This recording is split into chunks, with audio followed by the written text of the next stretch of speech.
कृपा सिन्धुभ्य च पतितानां पावनेभ्यो वैष्णवेभ्यो नमो नमः।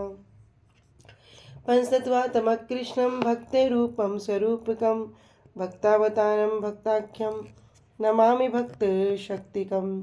श्रीकृष्ण चैतन्य प्रभु नित्यानंद श्री अद्वैत गदाधर श्रीवासादि गौर भक्त वृंदा। हरे कृष्णा कृष्णा कृष्णा हरे हरे, हरे राम राम राम हरे हरे। सुप्रथम परमानंदितम श्री गुरुपाद पद्म जम विष्णुपाद अष्टोत्तर शत श्री श्रीमद् भक्ति वेदांत श्री श्रीधर गोस्वामी महाराज जी के श्री अभय चरण सरोज में अनंत कोटि दंडवत प्रणाम ज्ञापित करती हूँ। तदुपरांत मेरे परम गुरुदेव जनित लीला प्रविष्ट ओम विष्णुपाद अष्टोत्तर शत श्री श्रीमद् भक्ति श्री रूप सिद्धांति गोस्वामी महाराज जी एवं जनित लीला प्रविष्ट ओम विष्णुपाद अष्टोत्तर शत श्री श्रीमद् भक्ति वेदांत श्री नारायण गोस्वामी महाराज जी के श्री अभय चरण सरोज में श्रद्धा पुष्पांजलि अर्पण करते हुए उनसे अतुल कृपा की वांछा करती हूँ। ग्रंथकार श्री कृष्णदास कविराज गोस्वामी जी, श्रीमन नित्यानंद प्रभु अखंड गुरु तत्व श्रीमन महाप्रभु एवं समस्त परिकरों के चरणों में दंडवत प्रणाम ज्ञापित करती हूँ, उनसे अतुल कृपा की वांछा करती हूँ। उपस्थित वैष्णव जन भक्त वृंद सभी के चरणों में यथा योग्य दंडवत प्रणाम स्वीकारो। सभी को हरे कृष्णा दंडवत प्रणाम। हरे कृष्णा दीदी दंडवत प्रणाम। श्रील गुरुदेव की अहेतु कृपा से हमारा जो ग्रंथ चल रहा है उसका नाम है श्री श्री चैतन्य चैतामृत, जिसमें हम श्रवण कर रहे हैं मध्य लीला 20वां अध्याय और प्यार संख्या पे आ चुके हैं 110 पे। अब तक हमने श्रवण किया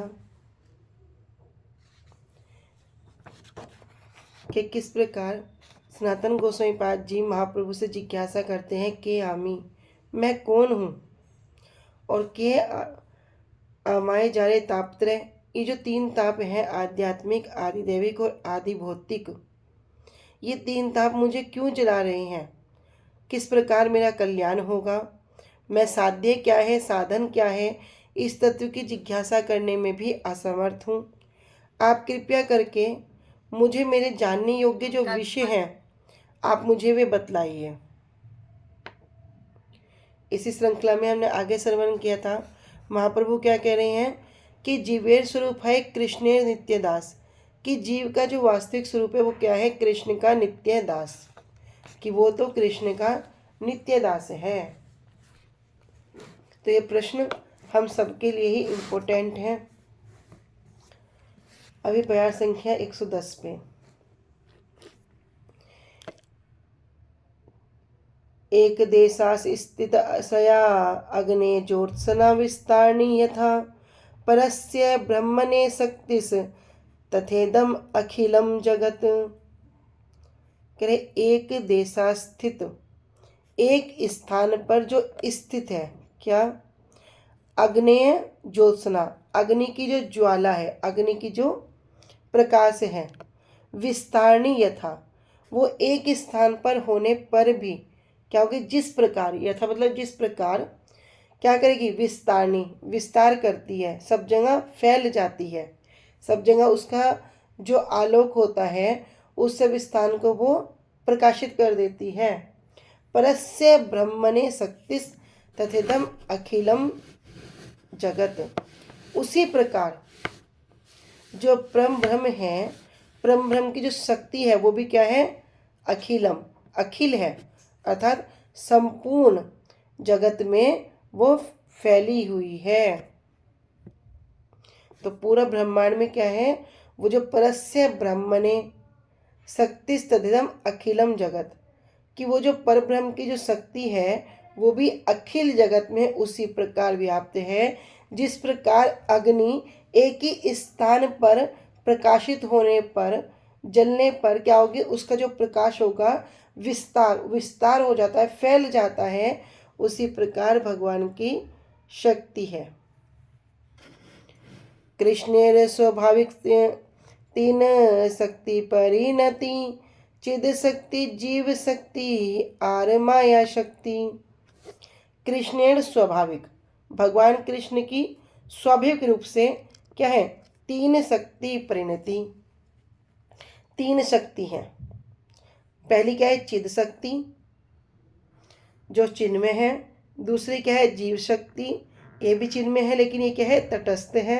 और आर माया शक्ति, और तीसरी है माया शक्ति। तो चिद शक्ति, जीव शक्ति और माया शक्ति। विष्णु शक्ति ही परा प्रोक्ता क्षेत्रज्ञाख्या तथा परा अविद्या क्रम संज्ञान्या तृतीया शक्ति इष्यते। विष्णु शक्ति ही परा प्रोक्ता, जो मूल रूप से भगवान विष्णु की जो शक्ति है, कौन सी, आध्यात्मिक शक्ति जो है, कह रहे परा प्रोक्ता, वो क्या है, ये पराशक्ति है। तो विष्णु शक्ति क्या हो गया, पराशक्ति। दूसरी क्या करें, क्षेत्रज्ञा, दूसरी होगी क्षेत्रज्ञा। और तथा परा, तीसरी क्या करें, तथा परा, परा मतलब आध्यात्मिक। तो मूल रूप से कृष्ण की शक्तियाँ आध्यात्मिक है और जीव शक्ति भी क्या होगी, आध्यात्मिक हो गई, क्योंकि भगवान का अंश होने के कारण हम अंदर क्या है, चिन्मय है, भेदा भेद प्रकाश। तो ये जीव शक्ति है, ये भी चिन्मय हो गई, आध्यात्मिक है। किंतु एक शक्ति और क्या है, अविद्या, ये कह रहे माया को। जो ये माया शक्ति है ये क्या होगी, सकाम कर्मों से बनी है, इसलिए भगवान की तीसरी शक्ति है। तो विष्णु शक्ति परा, क्षेत्रज्ञा और अविद्या नामक तीन प्रकार की है। विष्णु की पराशक्ति ही चित्त शक्ति है, पराप्रोक्ता। ये जो पराशक्ति है ये क्या है, चित्त शक्ति है। फिर क्षेत्रज्ञा शक्ति ही जीव शक्ति है। क्षेत्रज्ञा अर्थात जो हम सब जीव हैं, जिसे माया रूपी अविद्या से अपरा अर्थात भिन्ना भी कहा गया है। और कर्म नामक अविद्या शक्ति का नाम ही माया है। सत्या सर्वभावानां अचिंत्य ज्ञान गोचरः यतो अतो ब्रह्मणास्ततास्तु सर्ग्रहदा भावशक्तया भवन्ति तप्तां श्रेष्ठ पावकस्य यथोष्णता। कह रहे भवन्ति तप्ताम श्रेष्ठ पावकस्य यथोष्णता। तप्ताम जो तापसा नाम, अर्थात जो तापस मतलब जो तपस्वी है, श्रेष्ठ पावकस्य यथोष्णता, पावकस्य जिस प्रकार अग्नि में क्या होती है, दाहक शक्ति होती है, दाह करने की।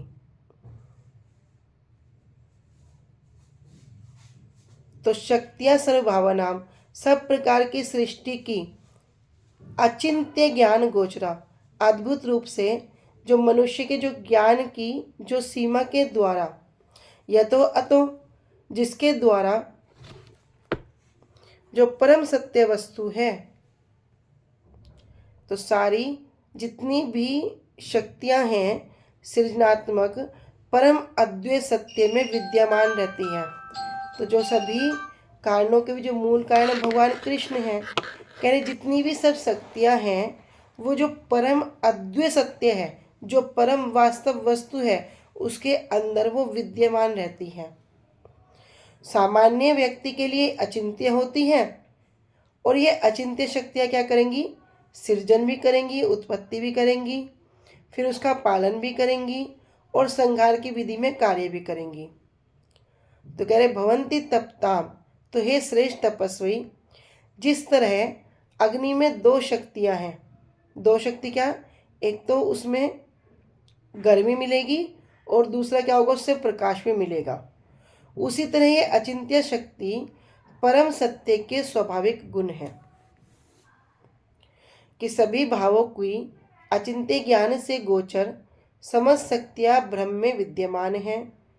इस कारण से ब्रह्म की वे समस्त शक्तियां सृष्टि आदि सृष्टि, स्थिति और प्रलय, संहार करना, भाव शक्ति के रूप में क्रिया होती है। हे तापस श्रेष्ठ, हे तपस्वी, अग्नि का जिस प्रकार एक तो गर्मी प्रदान करने वाला धर्म स्वतः सिद्ध है, उसी प्रकार सभी शक्तियां भी ब्रह्म का स्वतः सिद्ध धर्म है। स्वतः सिद्ध धर्म मतलब क्या? यहाँ पर जो जीव का धर्म है क्या है? जीवेर स्वरूप है कृष्ण नित्यदार। तो भगवान कह रहे उसी महाप्रभु कह रहे हैं उसी प्रकार सभी शक्तियां भी ब्रह्म का स्वतः सिद्ध धर्म है। यथा क्षेत्रज्ञ शक्ति ही सावेष्टिता नर्प सर्वगा संसार तापा नाम अखिलान अवापनोति यत्र संतान। यया अर्थात जिसके द्वारा क्षेत्रज्ञ शक्ति नामक जीवात्मा, सा वह शक्ति वेष्टिता नर्प सर्वगा, वेष्टिता मतलब हे राजन, जितने भी सर्वगा भौतिक और आध्यात्मिक जगत में कहीं भी हो, उससे क्या होगी? आवर्त होकर कहीं भी जाने में क्या है? समर्थ है। संसार तापा नाम, और जो संसार है कैसा है? पुनरपि जन्म पुनरपि मरणम, कि बार बार जन्म मृत्यु के चक्र के कारण उत्पन्न जो कष्ट होंगे, अखिलान सभी प्रकार के, अवापनोति वो प्राप्त करता है। अत्र संततान कह रहे अंत, अत्र अर्थात इस भौतिक जगत में सकाम कर्मों के विभिन्न परिणामों को भोगने के द्वारा जो उत्पन्न हुए हैं।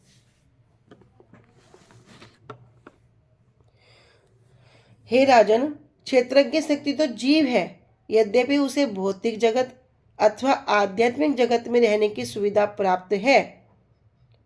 क्या है? इसके लिए उसको कोई बंदिश नहीं है, उसे स्वतंत्रता है कि वो चाहे तो वो भगवान के जगत में कार्य कर सकता है, चाहे वो संसार में रह सकता है। कह रहे यद्यपि उसे भौतिक जगत अथवा आध्यात्मिक जगत में रहने की सुविधा प्राप्त है। सावेष्टिता नर्प सर्वगा, किंतु यह भौतिक अस्तित्व के तीनों तापों को भोगता है। भौतिक संसार के जो तीन ताप हैं, आध्यात्मिक, आदि भौतिक, आदि दैविक, तीनों तापों को भोगता है, क्योंकि उसे अविद्या शक्ति प्रभावित करती रहती है। तो ये जो अविद्या शक्ति है, माया की शक्ति है, ये माया इतनी प्रबल है, क्या करेगी? वो शक्ति उसको बार बार अपनी ओर प्रभावित करेगी, जो उसकी वैधानिक स्थिति को आच्छादित कर देती है, ढक देती है। हम श्रवण करते ना कि माया क्या करती है? निकटस्थ माया तारे झापटिया धरे। जैसे ही जीव वो संसार में आता है, माया क्या करती है? तुरंत उसे झपट लेती है, क्योंकि माया बड़ी बलवान है। तो उसकी वैधानिक शक्ति को क्या करेगी? उसकी वास्तव वस्तु को क्या करेगी? वो ढक देगी, वास्तव स्वरूप को छुपा देगी। फिर माया अपना ही परिचय देना शुरू कर देगी। मैं यहाँ इस देश का रहने वाला हूँ, मैं स्त्री हूँ, मैं पुरुष हूँ, मैं डॉक्टर हूँ, ये मेरे घर वाले हैं, ये सब उसका स्वरूप हो जाएगा। लेकिन जो वास्तविक बात है उसको आच्छादित कर देगी। तया तिरोहित त्वंच शक्ति ही क्षेत्रज्ञ संगीता सर्वभूतेषु भूपाल तारतम्येन वर्तते। आगे कह रहे तया अर्थात उसके किसके? जो यह अविद्या है, माया शक्ति जो है, उसके द्वारा तिरोहित त्वांच प्रभावित होने के कारण, अर्थात माया के द्वारा माया शक्ति क्या करेगी? अपनी ओर आकर्षित कर लेगी, और उसी के द्वारा प्रभावित होने पर या होने के द्वारा क्या होगा? चा शक्ति क्षेत्रज्ञ संगीता, जो क्षेत्रज्ञ नामक जो शक्ति है वो भी सर्वभूतेषु भूपाल तारतम्येन वर्तते। तारतम्य क्या करती है? तुलना करती है। तो विभिन्न प्रकार के जो शरीर हैं, सर्वभूतेषु, जितने भी 84 लाख प्रकार के जीव हैं, में शरीर जितने भी जीव हैं सभी में क्या करती है? वो तारतम्य करती है। तो अविद्या के प्रभाव से जब आच्छादित हो जाएंगे, आच्छादित मतलब अविद्या का जब कवरिंग हो जाएगी, जब वास्तविक स्वरूप को भूल जाएंगे और अविद्या की कवरिंग हो जाएगी, वो अविद्या माया क्या करेगी, वास्तविक स्वरूप को ढक देगी। तब वो जीव क्या होगा, विभिन्न विभिन्न भौतिक स्थिति में और विविध रूपों में विद्यमान रहेगा। अनेक अनेक योनियां हैं, उनमें क्या करेगा, उनमें विद्यमान होगा। हे राजा, इस तरह वह कम या अधिक मात्रा में भौतिक शक्ति के प्रभाव से मुक्त होता रहता है। क्षेत्रज्ञ शक्ति ही जीव शक्ति है। वह जीव शक्ति सर्वज्ञ होने पर भी माया वृत्ति रूप अविद्या के द्वारा आवृत होकर संसार के समस्त तापों को नित्य भोग करती है। किसके द्वारा, माया वृत्ति रूप अविद्या के द्वारा। विद्या क्या है, भगवान को जानना ही विद्या है।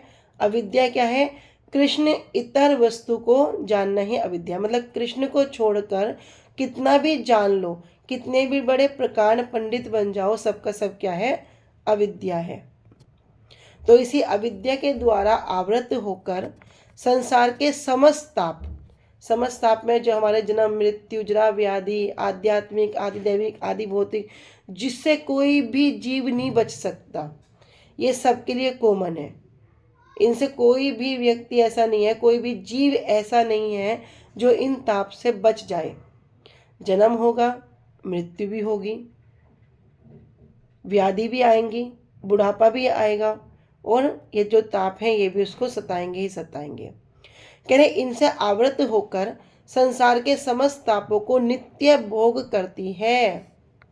और वही क्षेत्रज्ञ नामक शक्ति अविद्या कुंठा से आवृत होकर, क्षेत्रज्ञ कहते हैं जो शरीर है एक तरह से, कह रहे इससे आवृत होकर हे भूपाल सभी जीवों में तारतम्य के सहित वर्तमान रहती है।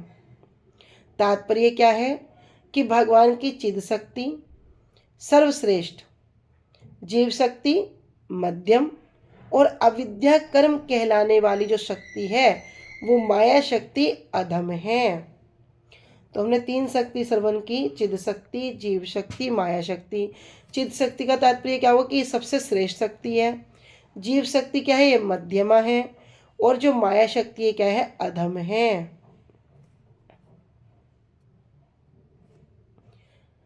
जीव शक्ति माया के द्वारा आवृत होकर अर्थात चिद शक्ति की वृत्ति से दूर होकर संसार के तापों को भोगती है। जो जीव शक्ति है वो माया के द्वारा क्या होगी, आवृत होगी। माया ने उसको कब्जा कर लिया, झपट लिया, अपना जो स्वरूप है वो उसको प्रदान कर दिया, और जो वास्तविक स्वरूप है जो पराशक्ति ने जो दिया है उसको वो भुला दिया। जैसे हम बार बार कहते हैं ना, एक एग्जाम्पल के माध्यम से श्रवण करते हैं कि पिशाची पाइला जेन मति छन है, कि जिस प्रकार किसी व्यक्ति को भूत पिशाच लग जाता है तब वो अपना वास्तविक परिचय भूल जाता है, और जो उस पिशाच का भूत का जो परिचय होगा वही उसमें ही वो अपने आप को जानता है। उसी प्रकार कह रहे हैं कि जब जीव शक्ति माया के द्वारा आवृत हो जाती है, उसके द्वारा आच्छादित हो जाती है, ढक जाती है, और क्या होगा, जब माया के प्रभाव में जाएगी तो स्वतः ही चिद शक्ति जो है, जो चिन्मय शक्ति है, जो पराशक्ति है, जो सर्वश्रेष्ठ है, उससे दूर हो जाएगी। तो जैसे उससे दूर होएगी तो अपने द्वारा क्या होगा, जितने भी ये संसार के ताप हैं इनको वो भोगेगी, और जितना चिद शक्ति के पास जाएगी, अविद्या से दूर होगी, उतना ही उसको ये ताप नहीं लगेंगे, दिखेंगे पर उसको फील नहीं होंगे। तो जीव शक्ति माया के द्वारा आवृत होकर, जब माया के द्वारा आवृत होगी तो चिद शक्ति की वृत्ति से दूर होकर संसार के ताप को भोगेगी। लेकिन अगर इसका उल्टा कर दो कि भैया अगर कोई चिद शक्ति की ओर अग्रसर हो रहा है और माया शक्ति से दूर हो रहा है, तो उसको संसार के ताप दूसरे व्यक्ति को देखने में लगेगा कि बहुत ज़्यादा है, लेकिन वास्तव में क्या होगा, उसको वो ताप नहीं होंगे। वह चिद शक्ति से दूर रहते हुए अपने द्वारा किए गए किससे? चिद शक्ति से, चिन्मय शक्ति से, सर्वश्रेष्ठ शक्ति से, जो भगवान की श्रेष्ठ शक्ति है, उससे दूर रहते हुए अपने द्वारा किए हुए कर्मों के चक्र में, किसी और ने कर्म नहीं करे, ये हमने स्वयं ने करे। कह रहे जैसे हम कर्म करेंगे उसी कर्म के चक्र में हमें गिरना है, प्रवेश करके ऊंची नीची अवस्थाएं प्राप्त करती है। तेतम भुगत्वा स्वर्गलोकम विशालम सीने पुण्य मृत्युलोकम विशंति। अगर कोई अच्छे कर्म करेगा उसको ऊपर के लोक मिल जाएंगे, कोई बेकार कर्म करेगा उसको नीचे के लोक मिल जाएंगे। क्या होगा? लेकिन अपना जो प्राइज लेके, अगर स्वर्ग वगैरह मिल गया तो अपना प्राइज लेके फिर वापस आना पड़ेगा। अगर गलत काम किए तो अपना नरक में अपनी पनिशमेंट करके फिर वापस गिरना पड़ेगा। तो अपने क्योंकि चिद शक्ति से दूर हो गए ना, चिद शक्ति से दूर हो गए, अपने कर्म के कर रहे हैं, वास्तव वस्तु का पता नहीं है, तो इन अवस्थाएं प्राप्त होंगी। लेकिन जितना चिद शक्ति के, भगवान के सर्वश्रेष्ठ शक्ति के जितना निकट जाएंगे उतना ही माया से आवरण छूटेगा। वैष्णव जन बड़ी सुंदर बात बताते हैं, कह रहे माया कैसी है? माया बड़ी प्रबल है, बड़ी प्रबल है।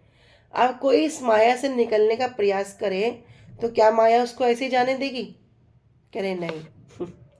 जिस प्रकार एक नौकर है, अब वो नौकर क्या करता है? बड़े अच्छे से घर की सफाई करता है, मालिक का ध्यान करता है, सुबह उठ के उसको बढ़िया बढ़िया व्यंजन बना के देता है, ऑफिस से उसके आते उसको पानी चाय दूध जो उसको चाहिए देता है, पूरा का पूरा उसके लिए क्या है? 100% वफादार है। खुद की कुछ भी इच्छा नहीं है, खुद की कोई डिमांड नहीं है, खुद के लिए कुछ नहीं चाहिए, बस मालिक खुश हो जाए तो मैं खुश। लेकिन बाद में पता चलता है भैया ऐसा नौकर तो मिलना बड़ा कठिन है।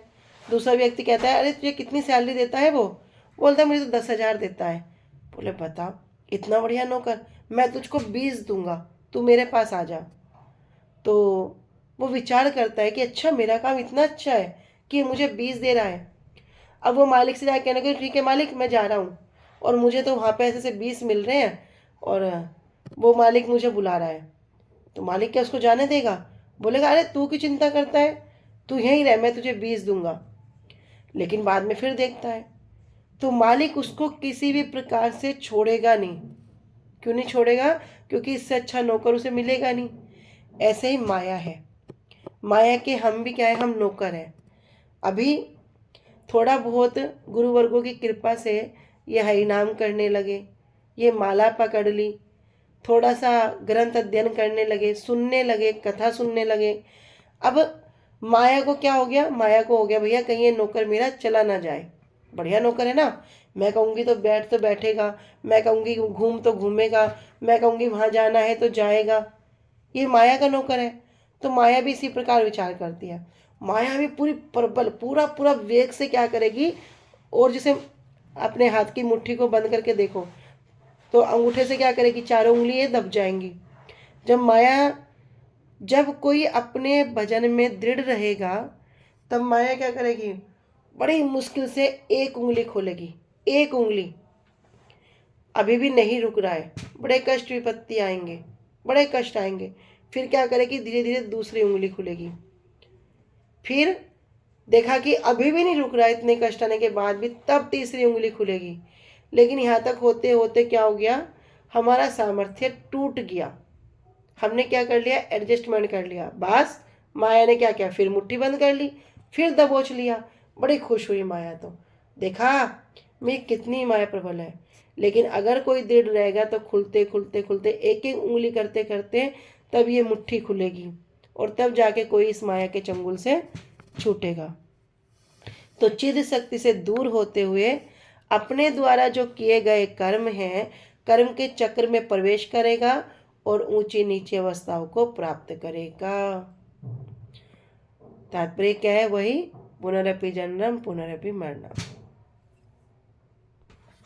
अप्रेयम इतस्त्वन्यां प्रकृतिम विद्धि मे पराम जीवभूता महाभाव येदम धार्यते जगत। कह रहे अपरा, जो भगवान की ये अपरा निकृष्ट शक्ति है, इयम इस भौतिक जगत में, इतहा इससे भी परे, इससे परे क्या है, प्रकृतिम विधि में पराम, इससे परे एक अन्य शक्ति है जिसे क्या है, विधिम, तुम क्या करो, जान लो। जीव भूताम, ये जो समस्त जीव हैं, सभी भूत हैं, जीवात्मा हैं, महाभाव, महाभाव किसको कह रहे हैं यहाँ, अर्जुन को, कि हे अर्जुन, इस अपराशक्ति के अतिरिक्त भी मेरी एक शक्ति और भी है, पराशक्ति। वो क्या है, वो जीव भूतों महाभाव, इन सब जीवात्माओं से बनी है, जो भाइयों ययेदम धार्यते जगत, जिसके द्वारा क्या होगा, ये भौतिक जगत संचालित किया जाता है। तो 8 भेद वाली जड़ा प्रकृति से, 8 भेद कैसे बता रहे, श्रेष्ठ जीव स्वरूपा मेरी एक अन्य प्रकृति जानो, जिसके द्वारा ये जगत अपने कर्म के द्वारा भोगने के लिए गृहीत होता है।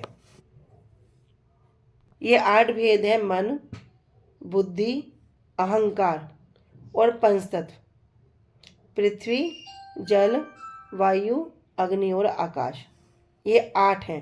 कह रहे 8 भेद वाली जड़ा प्रकृति से श्रेष्ठ, इससे भी श्रेष्ठ जीव स्वरूपा, जो जीव है, मेरी एक अन्य प्रकृति जानो, क्योंकि जीव नित्य है।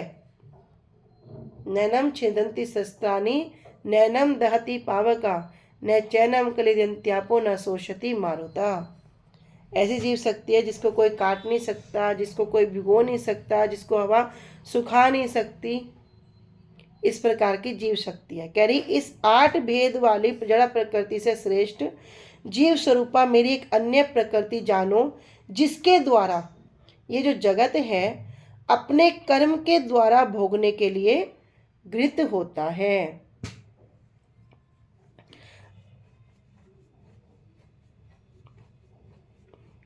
कृष्ण भूले से ही जीव अनादिर बहिर्मुख, अतएव माया तारे दे संसार दुख। सबको दुख क्यों मिल रहे हैं, किस चक्कर में आकर यहाँ पर सजा काट रहे हैं, तो कह रहे कृष्ण भूले से ही जीव। अभी ये जीव शब्द जब आए तो कितना क्लियर एक्सप्लेन कर दिया कि भैया कोई स्त्री को नहीं कह रहे, कोई पुरुष को नहीं कह रहे, कोई पक्षी को नहीं कह रहे, कोई कीट पतंग को नहीं कह रहे, सबको कह दिया। जितने भी 84 लाख योनियां हैं, इस एक जीव शब्द के अंदर सब आ गया।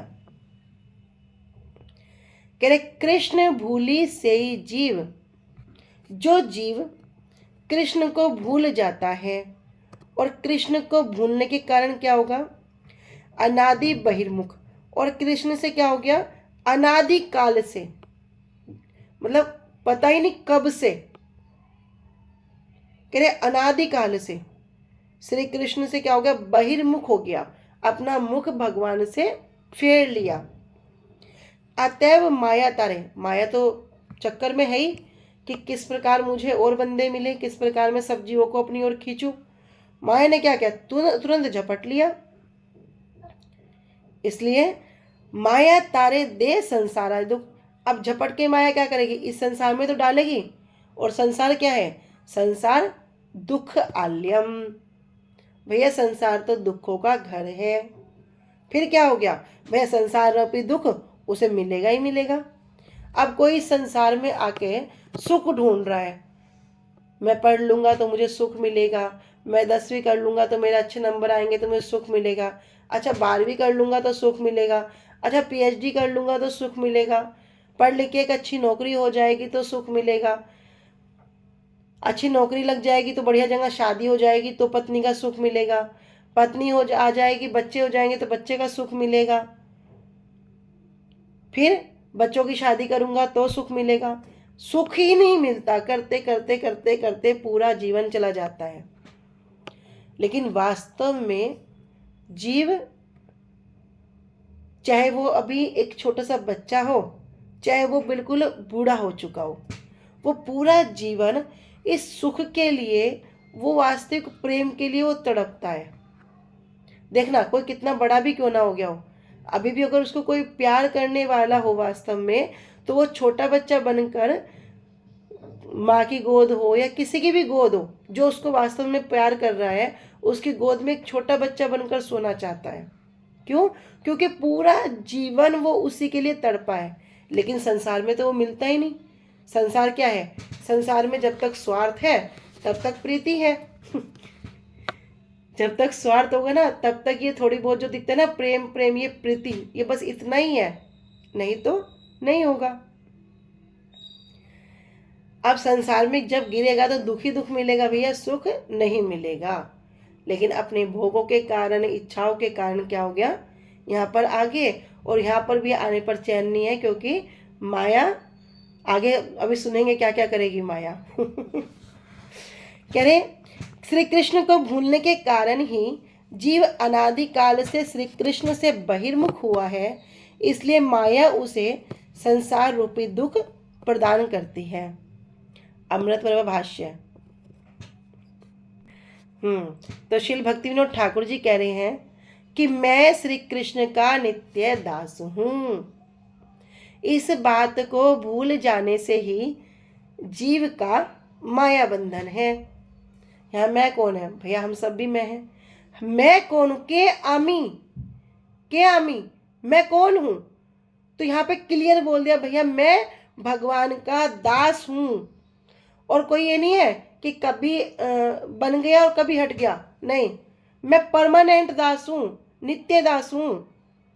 लेकिन इस बात को ही भूल जाने से, जो जरूरी है याद रखना, इसको ही भूल गए, और भूल गया तो क्या हो गया, जो भगवान का दास है जीव, वही माया के बंधन में पड़ गया, माया का दास हो गया।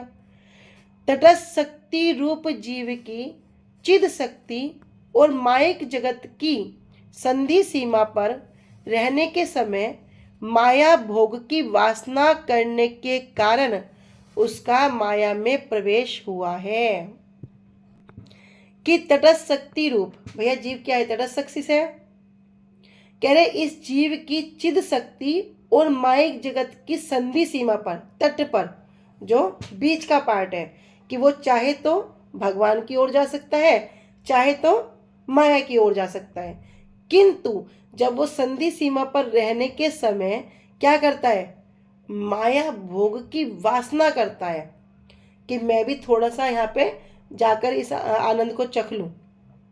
यद्यपि वो दिखने में आनंद जैसा प्रतीत होता है, लेकिन क्या वास्तव में आनंद होता है? वास्तव में वो आनंद होता ही नहीं है। तो उस माया भोग की वासना करने के कारण अब क्या हो गया उसका? बस उसने इच्छा करी और माया में प्रवेश हो गया। और माया में प्रवेश करने से ही मायिक काल की गणना है। उस काल गणना पहले से, उस काल गणना से पहले ही बहिर्मुखता के कारण अभी जीव तट पे खड़ा है, भगवान की ओर भी जा सकता है और माया की ओर भी जा सकता है, लेकिन अपनी भोगवांछा के कारण, यहाँ कोई और भोगवांछा नहीं करता, स्वयं मैंने ही भोगवांछा करी है, जिस कारण माया ने मुझे पकड़ लिया। कह रहे उस जो समय है जब उसकी गणना करते हैं, कह रहे उससे पहले ही अब वो भगवान से क्या हो गया? बहिर्मुख हो गया। और इसी बहिर्मुखता होने के कारण क्या कह दिया? अनादि बहिर्मुख, अनादि समय से, क्योंकि वह मायिक काल से पहले हुआ है, क्योंकि मायिक काल में आया नहीं है, अभी तट पे खड़ा है। तट पे खड़ा होकर उसने विचार किया, तो जब विचार किया उसमें क्या हो गया? अनादिकाल आ गया। कभू स्वर्ग उठाए कभू नर के डुबाए, दंडे जने राजा जेन नदी ते चुबाए। कह रहे कभू स्वर्ग उठाए, कभू तो क्या करेगी? स्वर्ग मतलब जो ऊपर के लोग हैं उनमें भेज देगी। कभू नर के डुबाए, कभी नीचे के लोक में डुबा देगी। किस प्रकार? कह रहे दंडे जने राजा जेन नदी ते डुबाए। जिस प्रकार एक राजा क्या करेगा, कोई दंडी है, कोई क्या बोलते हैं उसको, कोई दोषी है, राजा क्या करेगा, उसको दंड देने के लिए एक नदी में भेज देगा, एक अपने सैनिकों को भेजेगा और उसको नदी में भेज देगा। सैनिक क्या करेंगे, उसको पकड़ेंगे और पकड़ के क्या करेंगे, पूरा का पूरा उसको नदी में अंदर डुबो देंगे। पकड़ू रखेंगे लेकिन नदी में पूरा डुबो देंगे सिर तक। पूरा छटपटाएगा, पूरा छटपटाएगा, कोई मुझे यहाँ से निकाल ले, बस बार बार। अब उसके मन में और कोई विचार नहीं आएगा चोरी करने का, झूठ बोलने का, पाप करने, कोई विचार नहीं आएगा। एक ही विचार क्या रहेगा, बस मुझे थोड़ा सा मैं बाहर निकल जाऊं, थोड़ा सा मैं बाहर निकल जाऊं, ये सांस मुझे आ जाए। और जैसे ही वो बिल्कुल मरने वाला होगा, सैनिक क्या करेंगे, फिर उसको बाहर निकाल देंगे। हाँ, बड़ा बड़ा सुकून उसको मिलेगा, बड़ा आनंद मिलेगा। फिर क्या करेंगे, देखा कि अब इसने फिर अभी ठीक हो गया, फिर उसको फिर डुबो देंगे, फिर पूरा छटपटाएगा, फिर उसको निकालेंगे। ऐसे कर करके बार बार बार बार क्या करेंगे, उसको दंड देंगे। तो संसार भी ऐसा ही है। हम सोचते ना, हाँ अब तो हमें सांस मिल गया, बड़ा सुख मिल गया, हमने ये काम कर लिया। भैया वो सुख को कुछ नहीं होता। गुरु जी बताते हैं वो सुख नहीं होता, वो क्या है, कुछ समय के लिए दुख से निवृत्ति होती है। कुछ समय के लिए दुख से निवृत्ति होगी, फिर क्या होगा, फिर मरो, फिर जाओ पानी में वापस अंदर, और फिर क्या होगा, फिर वही पूरा छटपटाओ, कैसे निकल जाऊं, कैसे निकल जाऊं, होता है ना। बस ये पार कर लूं, बस बच्चों की शादी कर दूं, बस पोते पोती का मुंह देख लूं, बस बेटे की नौकरी नहीं लग रही उसका सेट कर दूं, ये कर दूं, ये जो है ना, वो पूरा फिर उसमें घुसो और फिर निकलो, पूरा जीवन ऐसे चला जाएगा। तो कह रहे जैसे कभी राजा क्या करेगा, अपराधी व्यक्ति को दंड देने के लिए उसे नदी में डुबाने और पुनः उसे थोड़ी देर के लिए बाहर निकालने का आदेश देता है, जिससे वह मरे नहीं। कष्ट तो पूरा मिलेगा लेकिन मरने भी नहीं देंगे। उसी प्रकार माया भी क्या करेगी, जीव को उठाकर कभी तो स्वर्ग तक ले जाएगी और कभी उसे नरक में डुबो देगी।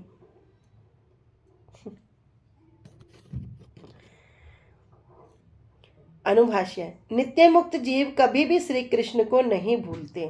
हमने दो प्रकार के जीव के विषय में पहले भी श्रवण किया था, एक है बद्ध जीव, एक है नित्य मुक्त जीव।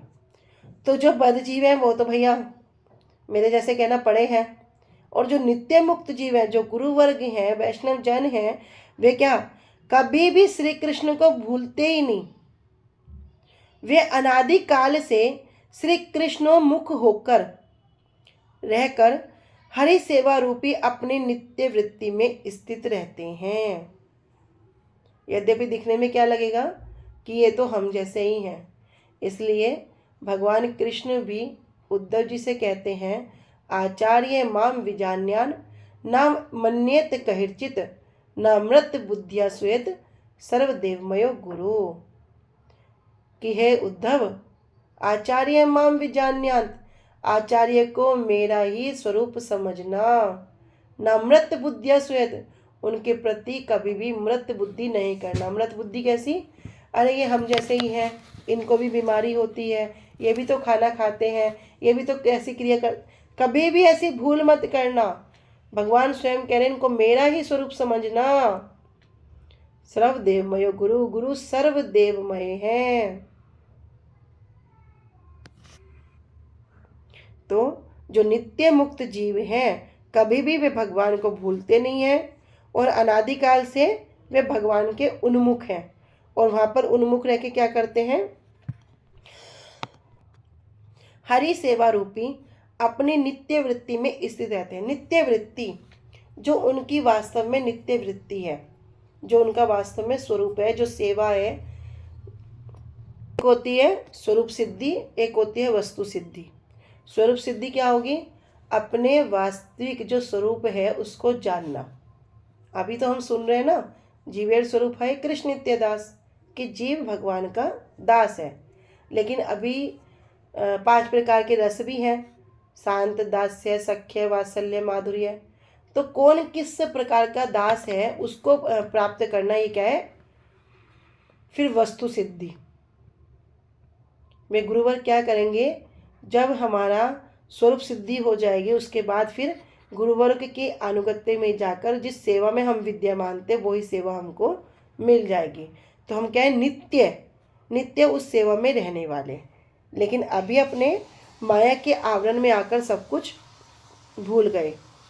कह रहे उसी प्रकार जिससे वे मरे नहीं, किंतु जो सब जीव अपने श्री कृष्ण सेवा अधिकार को भूलकर अनादिकाल से अपने कर्म फलों से उत्पन्न भोग वासना के कारण माया का अनुशीलन करके स्वयं को कर्म फल का भोक्ता मानते हैं। कह रहे जो सब जीव अपने श्री कृष्ण सेवा अधिकार को भूल गए। अभी हमने कहा ना कि हम सब जो है हम तो भूल गए।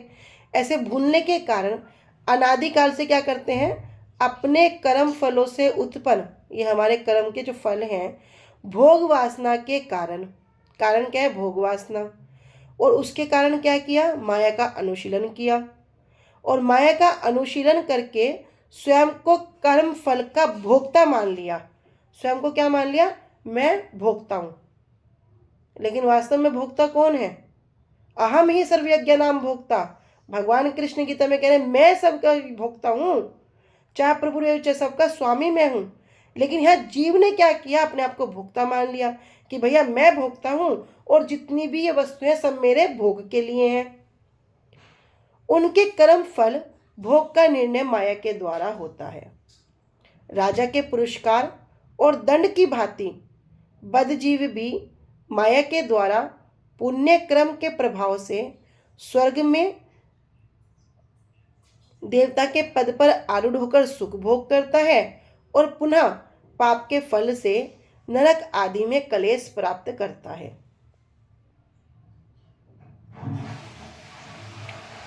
लेकिन यहाँ कह रहे अगर स्वर्ग मिल गया तो क्या करेंगे भैया, देवता के पद को भोग लेंगे, और पाप अगर नरक मिल गया तो क्या हो गया, पाप के फल को भोगेंगे।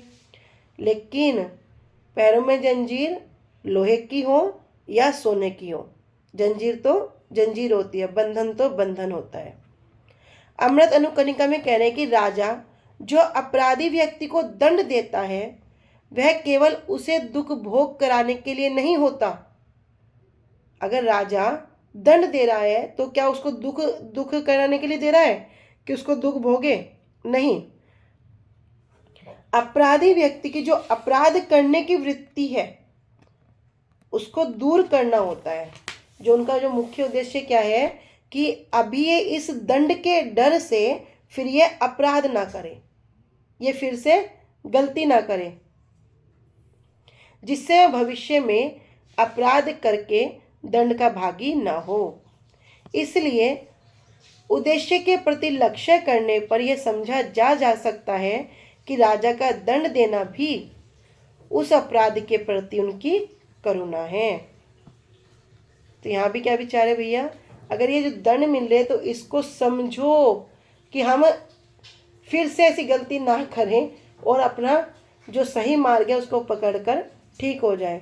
तो भगवान भी अगर किसी कारण से, क्योंकि हमने जो भोग की वांछा करी उसके कारण जो हम कबू स्वर्ग कबू नरक गिर रहे हैं, तो क्या करो भैया, उससे शिक्षा लो।